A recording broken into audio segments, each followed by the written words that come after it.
Now we have a legend.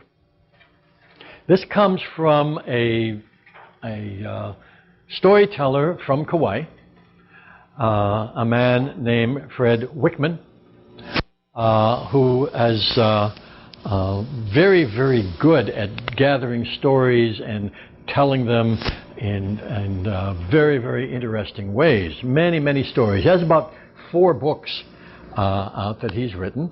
Most of them deal with legends of Kauai.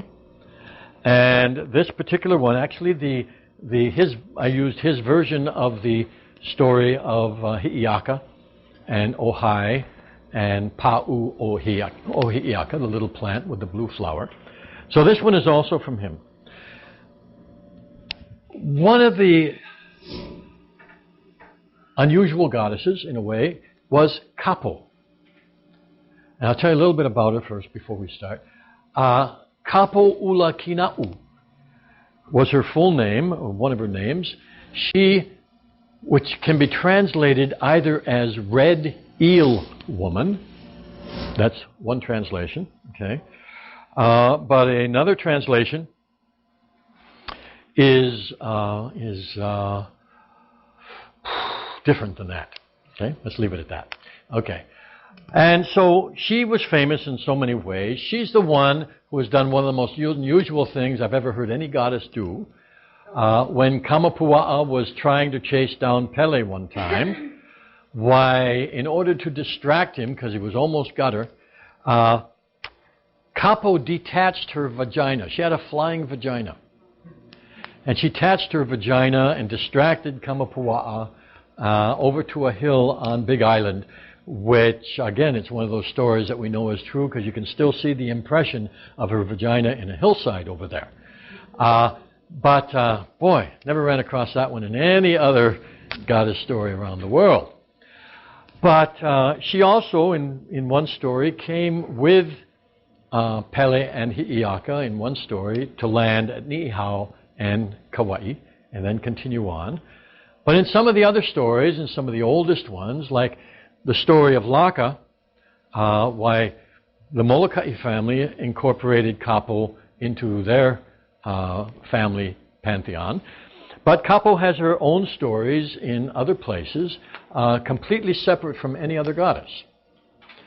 There are stories that she had sisters, and this was one of them, but I haven't been able to find any names of those sisters yet. Anyway, in this story, they had them. But we're not going to include the sisters in this particular story. Kapo, in my family, was associated with animals and with telepathy, and this story will demonstrate one of the reasons why. So for this story, I need a Kapo. Okay, someone to play Kapo.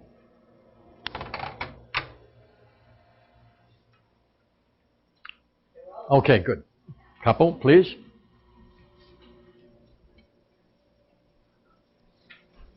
Okay. Turn around. Okay.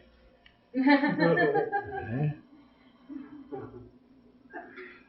The Kapo, the color we associate with her was blue. Kapo had a lot of mana. She could change herself into all kinds of forms according to her desire. Okay? And so she had lots of mana. She was also, well, you'll see how this goes in this particular story. For this story, I need a fisherman named Nakea. Okay, good. We got Nakea, not quite yet, but we're getting there. Okay. In addition, Nakea, I need another woman named Lupe. Lupe, good. Nakea was a fisherman. And his word means, actually it means a freshwater fish, curiously enough. I don't know if you know the name goby. There's another name called O'opu, which is the Hawaiian name. And there are certain seasons of the year where, boy, the people rush to the rivers to get the O'opu fish, which gradually goes down to the sea. Sometimes I've heard they grow as long as 30 centimeters, which is about a foot. Really long for this type of fish, but they're supposed to be delicious eating. Anyway, Nakea is the fisherman. And Lupe is a name that means stingray. Okay? Don't know why that's her name, but that's her name. Okay? And let's see, is there anyone else? Nope, these are all the only ones we need. So on this particular day, just imagine that Kapo has her sisters. Okay? And so Kapo, you come over here, because we're going to have you walking a bit. Lupe, you come over here. Nakea, come on over. Now, as Kapo is walking along the beach, make walking motions without moving. Can you make walking motions without moving? Okay. Yeah, good, great. She's walking with her sisters. I'm her sisters right now. Okay, so we're walking down. And they hear a woman scream. Beautiful, beautiful, beautiful. Okay, good, good, good. Okay. And so Kapo comes closer, and what she sees is this man beating on this woman. He's beating her up. Yeah, right. Okay. And there are some other people around, and he's really beating her, and she's screaming. And I have to tell you, and she says, why? And he said, because I'm going to be the villager right here. Because they didn't have a good catch. The fishermen didn't have a good catch. Now, a little bit of culture here. When fishermen did not have a good catch, they blamed it on somebody who was on the land. One of the old ideas was that if somebody told somebody else, where's your husband? He went fishing. Or, where are you going? Are you going fishing? If they said anything like that, it would scare the fish away. Because fish have real good ears. And they would hear. And so if you mentioned fish, that a fisherman was going to go fishing, why it would scare the fish away and they wouldn't have a good fishing day.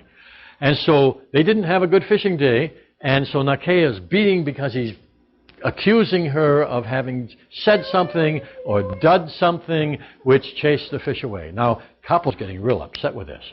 Okay? How can he do this? He doesn't have a right. Okay? No man should be beating a woman like that. So she's really one of the first feminists in all of Hawaii. Okay?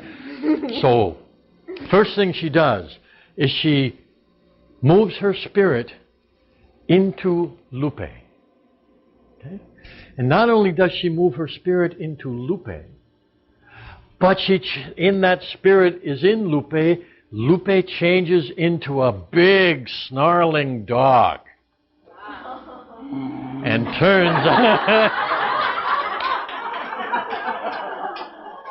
turns on Nakea.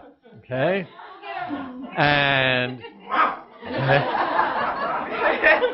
scares him so much that he runs away. So now, then, with her spirit, then Kapo turns Lupe back into the woman. Okay? And now Lupe is the woman again, but Kapo still has a connection, and so she channels information into Lupe. Okay? And Lupe is listening to Kapo giving her this information. She then tells the people, it was not because I said or did anything, or that Lupe said or did anything. It's because the men, didn't make the proper sacrifice for the fishing ground. They went when it was Kapu to go there. And so then the other fishermen say, oh, how does she know that? Because they were trying to keep that secret. They didn't want to admit that they'd gone to a Kapu fishing ground. And when Lupe said this, they said, she must, have prophetic powers, clairvoyant powers. And so Kapo kept giving her information, and she would tell the people different things about themselves and about the village and where to go for the best fish. And so Lupe became, by channeling, Kapo left a part of her spirit in Lupe to keep a connection so that the telepathic information could go even when Kapo was doing something else. And Lupe became one of the most famous prophets of that whole part of the island, in which she would continue that for the rest of her life. Hey, okay? I like Lupe. Yeah, good. All right. Thank you very much.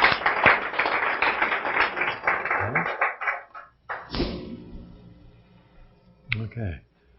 So, Kapo did a lot of different things in different places. This is one of the few stories where she appears alone in the story as the major figure. But you can see why the animal connection, and you can see also why the telepathic and channeling connection is associated with Kapo.